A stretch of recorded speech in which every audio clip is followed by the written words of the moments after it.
ಪೂರಿ ಜೊತೆ ಹಸಿ ಬಟಾಣಿ ಕುರ್ಮಾ ಮಾಡೋದು ತೋರಿಸ್ಕೊಡ್ತಾ ಇದ್ದೀನಿ. ಪೂರಿಗೆ ಅಂತಲ್ಲ, ಚಪಾತಿ, ಜೀರಾ ರೈಸ್ ಎಲ್ಲದಕ್ಕೂ ಸೂಪರಾಗಿರುತ್ತೆ. ಮೊದಲು ಮಸಾಲ ರುಬ್ಕೊಳ್ಳೋಣ.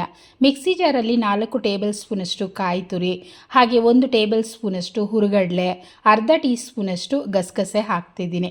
1 ಇಂಚು ಚಕ್ಕೆ, 4 ಲವಂಗ, ಖಾರಕ್ಕೆ 5-6 ಹಸಿಮೆಣಸಿನ್ಕಾಯಿ, ಹಾಗೆ ಶುಂಠಿ 2 ಇಂಚಷ್ಟು, ಬೆಳ್ಳುಳ್ಳಿ 5 ಎಸ್ಲು ಹಾಕ್ಕೊಳ್ಳಿ, ಹೆಚ್ಚಿಗೆ ಹಾಕಬೇಡಿ. ಹಾಗೆ 1 ಹಿಡಿಯಷ್ಟು ಕೊತ್ತಂಬರಿ ಸೊಪ್ಪನ್ನು ಸೇರಿಸಿ ನೀರು ಹಾಕ್ಕೊಂಡು ಚೆನ್ನಾಗಿ ಮೆತ್ತಗೆ ಗಂಧ ಥರ ರುಬ್ಕೊಳ್ಳೋಣ. ಕಡಾಯಲ್ಲಿ ಮಾಡ್ತಾ ಇದ್ದೀನಿ. 2 ಟೇಬಲ್ ಸ್ಪೂನಷ್ಟು ಬೆಣ್ಣೆ ಹಾಕ್ತಾ ಇದ್ದೀನಿ. ಹಾಗೆ ಅರ್ಧ ಟೀ ಸ್ಪೂನ್ ಸೋಂಪು, ಅರ್ಧ ಟೀ ಸ್ಪೂನ್ ಕಸೂರಿ ಮೇಥಿ ಸೇರಿಸ್ಕೊಂಡು 1 ಕಡ್ಡಿ ಕರಿಬೇವು, 1 ಈರುಳ್ಳಿ ಸೇರಿಸ್ಕೊಳ್ತಾ ಇದ್ದೀನಿ. ಈರುಳ್ಳಿ ನಮಗೆ ಹಸಿ ವಾಸನೆ ಹೋಗಿ ಚೆನ್ನಾಗಿ ಕಲರ್ ಬರಬೇಕು. ಅಂದರೆ ಸ್ವಲ್ಪ ಹೋಟೆಲ್ ಸ್ಟೈಲಲ್ಲಿ ಬೇಕು ಅಂದರೆ ಬೆಣ್ಣೆ ಹಾಕ್ಕೊಳ್ಳಿ. ಸಿಂಪಲಾಗಿ ಸಾಕು ಅಂದರೆ ಆಯಿಲ್ ಹಾಕಿನೂ ನೀವು ಮಾಡ್ಕೋಬೋದು. ಈ ಥರ ಕಲರ್ ಚೇಂಜ್ ಆದ ನಂತರ ರುಬ್ಬಿಟ್ಟಿರೋಂಥ ಮಸಾಲ ಪೇಸ್ಟನ್ನು ಸೇರಿಸ್ಕೊಳ್ತಿದ್ದೀನಿ. 1/4 ಟೀ ಸ್ಪೂನ್ ಅರಿಶಿನ, 1 ಟೀ ಸ್ಪೂನ್ ಧನಿಯಾ ಪುಡಿ, 2 ಸ್ಪೂನಷ್ಟು ಮೊಸರು ಹಾಕೋದ್ರಿಂದನೂ ಅಷ್ಟೇ ಸೇಮ್ ಹೋಟೆಲ್ ರುಚಿ ಬರುತ್ತೆ, ಅದರಿಂದ ನಾನು ಸೇರಿಸ್ಕೊಂಡಿದ್ದೀನಿ.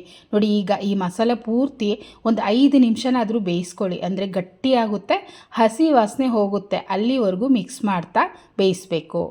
ನೋಡಿ, ಈ ಥರ ಗಟ್ಟಿಯಾದ ನಂತರ ಹಸಿ ಬಟಾಣಿ, ನಾನು 300ರಿಂದ 350 ಗ್ರಾಮಷ್ಟು ಹಸಿ ಬಟಾಣಿ ಹಾಕ್ತಾ ಇದ್ದೀನಿ. ಹಾಗೆ 1 ಆಲೂಗಡ್ಡೆನ ಸಿಪ್ಪೆ ತೆಗೆದು ಕಟ್ ಮಾಡಿ ಸೇರಿಸ್ಕೊಳ್ತಿದ್ದೀನಿ. ಒಂದು ಸಲ ಮಿಕ್ಸ್ ಮಾಡ್ಕೊಳ್ಳಿ. ಇದ್ರ ಜೊತೆಯಲ್ಲಿ ತರಕಾರಿ ಹಾಕಿ ಮಾಡೋರು ಮಾಡ್ಕೊಳ್ತಾರೆ, ಬೇಕು ಅಂದರೆ ಸೇರಿಸ್ಕೋಬೋದು. ನೀರನ್ನು ಹಾಕ್ಕೊಳ್ಳೋಣ.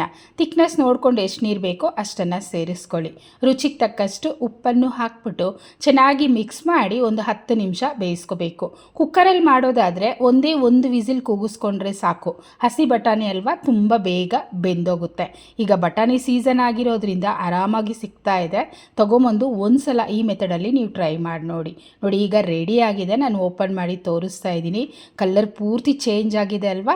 ಎಣ್ಣೆ ಎಲ್ಲ ಸೈಡಲ್ಲಿ ಬಿಟ್ಕೊಂಡು ಬಟಾಣಿ ಅಂತೂ ಮೆತ್ತಗೆ ಚೆನ್ನಾಗಿ ಬೆಂದೋಗಿದೆ. ಪೂರಿ ಜೊತೆನೇ ಅಂತಲ್ಲ, ಚಪಾತಿ ಜೊತೆನೂ ಮಾಡ್ಬೋದು, ದೋಸೆಗೂ ಸಹ ಸೂಪರಾಗಿರುತ್ತೆ. ನಾನಿವತ್ತು ಬೆಳಗ್ಗೆ ಬ್ರೇಕ್ಫಾಸ್ಟ್ಗೆ ಪೂರಿ ಜೊತೆ ಮಾಡ್ಕೊಂಡಿದ್ದೀನಿ. ಈ ಕಾಂಬಿನೇಷನಲ್ಲಿ ನೀವು ಟ್ರೈ ಮಾಡಿ ನೋಡಿ.